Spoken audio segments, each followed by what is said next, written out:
And here we are at Horace Fountain. Yeah, I bet you wouldn't have guessed that, huh? There's actually one more Skulltula that we can pick up here, and that will take care of all the Skulltulas that are in the overworld, as in not in any of the temples, dungeons, you know, things like that. Where we actually want to go is back over here. We opened up a passage in the wall to get to a great fairies fountain here before, but this rock pretty much remained here. It was indestructible from bombs. Now that we have the silver gauntlets, we can lift it up and actually hold on to it here, get a nice little view of Link. His top of his head's inside of it, but that's fine. Then we can throw it, and it'll break off into a bunch of little pieces, which is kind of neat. And somehow they just fall on the floor. I don't know. But either way, we can now drop down the hole that's underneath it. And when we do that, we get taken to a pretty interesting little area. Make sure to take your time when you're going up here, because there are actually invisible Skulltulas here. So you want to take these guys out with the hook shot as you go on up. I guess arrows would work too, but why waste the ammunition, right? There's 4 of them on the way up on alternating sides, so just keep that in mind. And now we want to climb up the ladder at the end, which is kind of a long one. Not as long as that one ladder in Metal Gear Solid 3, I think it was. It was actually so long that the theme song started playing. It just kind of reminded me of that for some reason, but there you go. I think there was also a really long one in Skies of Arcadia, like in that starting village, to the lookout place at the top, but whatever, there you go. Completely different matter. This Skulltula is right up here on the left side. I do believe it needs to be nighttime for it to be out, so if you come up here during the day, make sure you make it nighttime first, because you will warp back to the entrance, but there we go. We got the Skulltula here, and now if we look on the world map, every single marker that we have, aside from the Haunted Wasteland, because that's not... you know what? Actually, I was wrong. This isn't the last overworld Skulltula. There's still another one there at the Haunted Wasteland, but we'll get to that. The Gerudo's Fortress, Valley, Hylia, Lon Lon Ranch, Market, Hyrule Field, Death Mountain, Kakariko, Lost Woods, Kokiri Forest, Source Domain, all has the little Skulltula markers. So there's the only one left we need to pick up there, which is where we're going to head back next. So let's... Oops. Wrong notes there. Yeah, so we're going to warp back to the Desert Colossus, pick that up, and we're also going to pick up our last piece of heart, and then we will take care of the Spirit Temple as an adult and finish it off.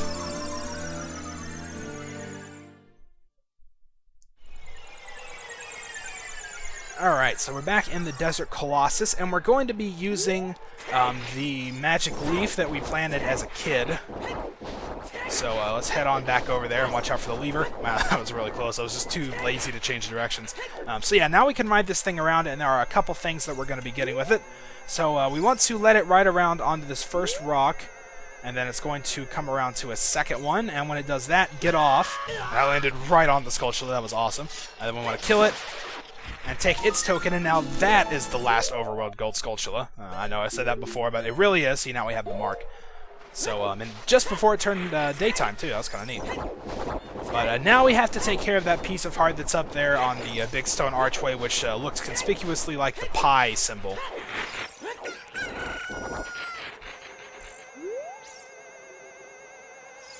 So we need to ride around the leaf one more time. And this time stay on it. Now it's going to take us underneath. Wait just a little bit more. It's going to go on top and then jump off. And I made it somehow. Well, that camera angle was atrocious, but I still made it. That'll get our piece of heart. We completed another heart container. We're up to 19, and that's it. That's all the heart pieces, because we're going to get our 20th heart container after we defeat the boss here. So there we go. We're done with those, and we're just going to pick up the last couple of gold Skulltulas here inside the temple, and then we'll be done with all of that stuff. So now we're back in the Spirit Temple once again, and we are going to make our way to the right this time.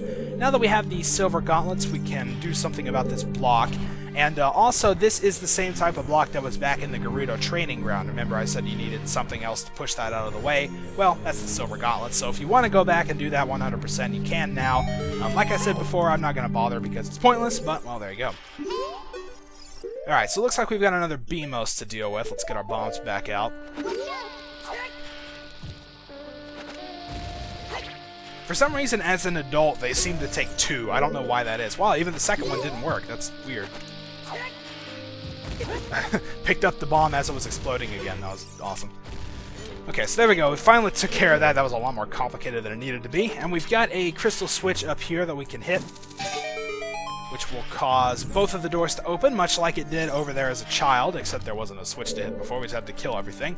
And this time we want to head over to the right. because there's just a little room to take care of here.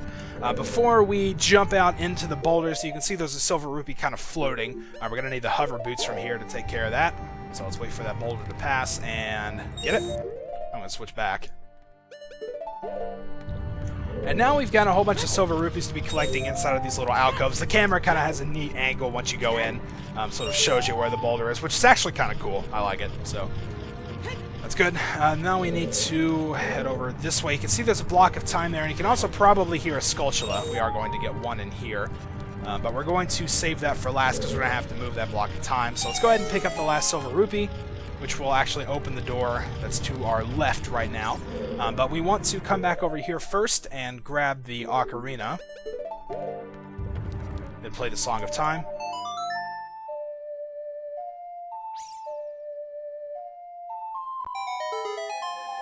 And that will cause it to switch positions and move over to the right one. Remember, there's a silver rupee in there before, so that's why we did this afterwards. The Skulltula is inside of here, kind of on the camera, which is pretty neat, but at least got his eyes closed there, which is also an awesome shot. So there we go. That should be 99, maybe? Or yeah, 99. All right, awesome. So there's only one left, and you probably remember where that is, because I actually pointed one out when we were here as a kid. And said we wouldn't be getting it till later. That's the last one, so there you go. Make sure to watch out for this like. It's very easy to just walk forward and want to pick up that chest, and then this guy will surprise you and eat you, so let's keep that in mind. Then we want to open the chest and get a small key, of course. Alright, so now that we're done with that, that's pretty much all that's on this sort of extension of that first room. So let's make our way back through. Climb on up and go back out. Now this time we do have a small key, which means we could take that locked door to our right if we wanted, but we're going to head back over here to the left first. And this is pretty much completely optional, but we've got a Wolfos to deal with, so you know how easy those guys are. We've fought so many of them. Then we want to play the song on the crest.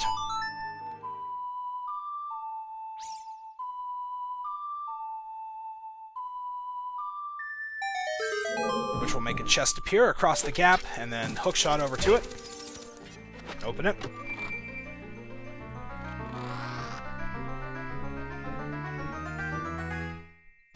Which will give us the compass. See, like I said, it isn't required, but I like having the compass. It's just a lot more comfortable, having that little marker on the map, so always good to get. So now we're going to head back and actually take the locked door this time. So there we are.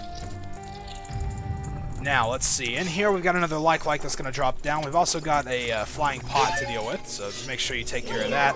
Kill this guy. And drop some rupees. Awesome.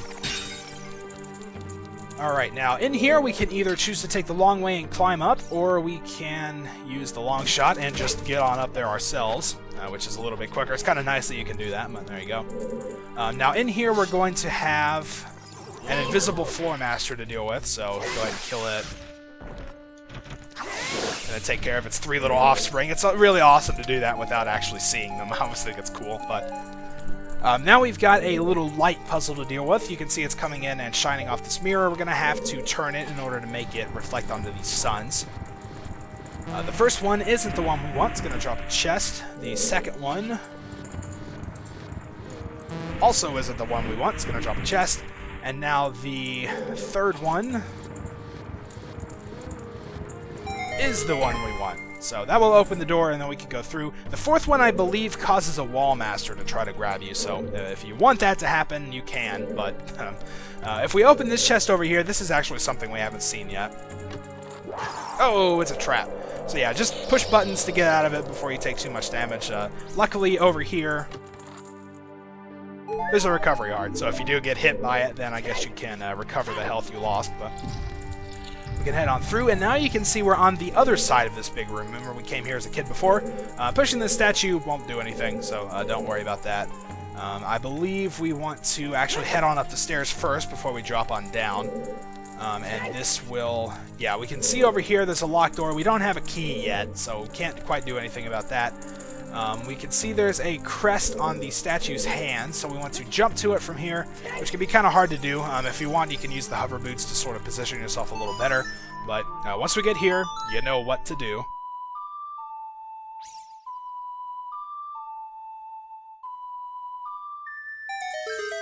Alright, so playing the song causes a chest to appear on the other side, and it seems really far away, but you can just barely long shot onto it. You have to go all the way across the room, which is kind of neat, but we can open it.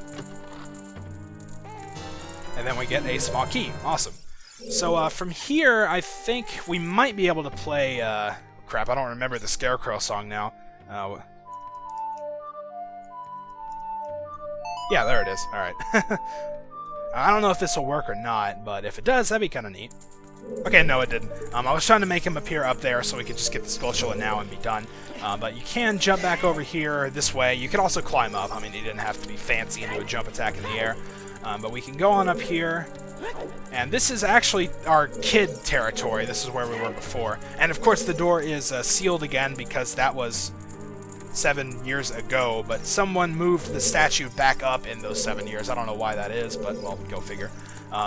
So anyway, from here we can use the long shot and get the Skulltula. We could play the Scarecrow song, but again, you don't need to.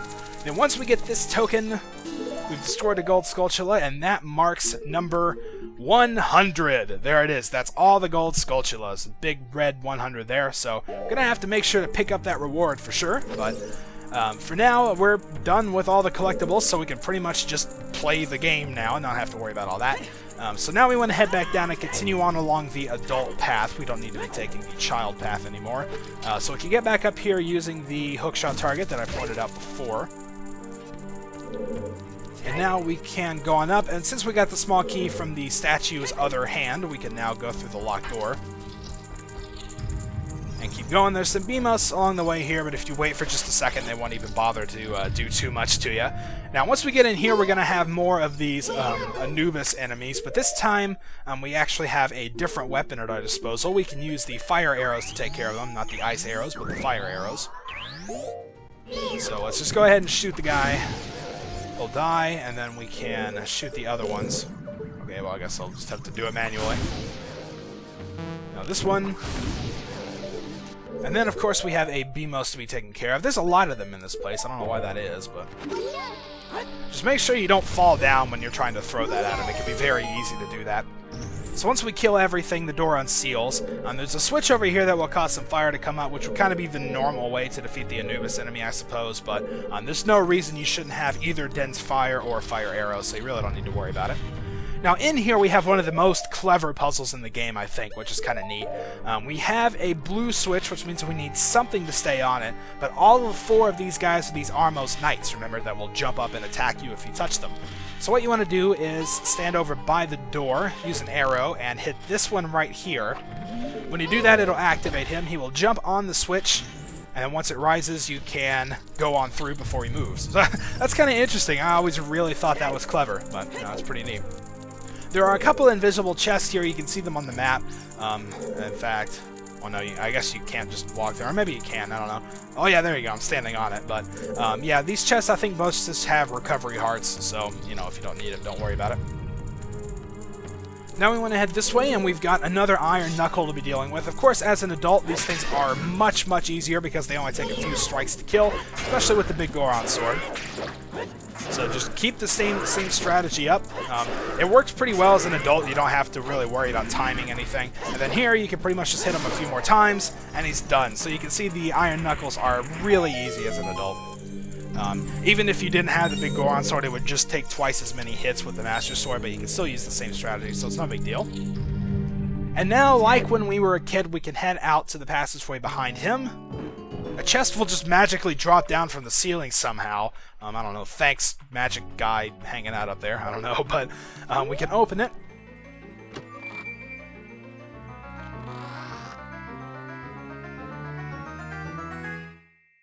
And that will give us the Mirror Shield. The shield's polished surface can reflect light or energy. Press R to use it. Yeah, so we finally picked up a new shield, and remember how long it's been since we picked up this Hylian shield. I mean, pretty much like as soon as we went to Kakariko Village the first time, I believe. So, I mean, that's like pre-Dodongo's Cavern. That's such a long time ago, so it's really welcome to have a new shield, and it looks awesome. I love it. That just looks so cool, so it's definitely a welcomed addition. And, of course, it serves a few other purposes that are going to be useful in this temple mostly. I don't really think it's used for too much anywhere outside, so... but it does definitely look cool, so that's enough for me. But in the description it said that it could reflect light and energy. We're definitely going to have to be using that. But for now we're going to head on back, and this is that clever puzzle room, and you can see there's a beam of light coming down with a sun up there. So now that we have the mirror shield, we can actually see you can reflect the light and sort of move it around. You want to hit the sun with it. That will activate it and cause the door to open. Now as we go through this little room just has a chest which contains a small key. It's kind of pointless if you ask me. I think to save a little time they could have just made a chest fall down when you activated that, but whatever, it's fine. I always like little rooms like that, nice attention to detail. Alright, so now that we have that key, we can go back out. I didn't point out this locked door before, but, well, it's right there in front of us, so we can go on through it now that we have that key. Alright, we got some more BMOs. You probably want to take care of these guys. They can really cause you problems if you don't, so...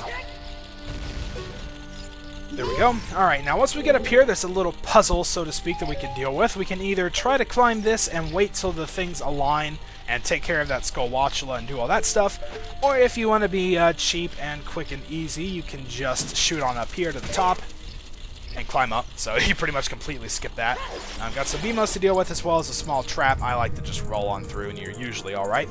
Got another crest here, so for the, I think, what is this, the third time in this dungeon? We're going to have to play the song again.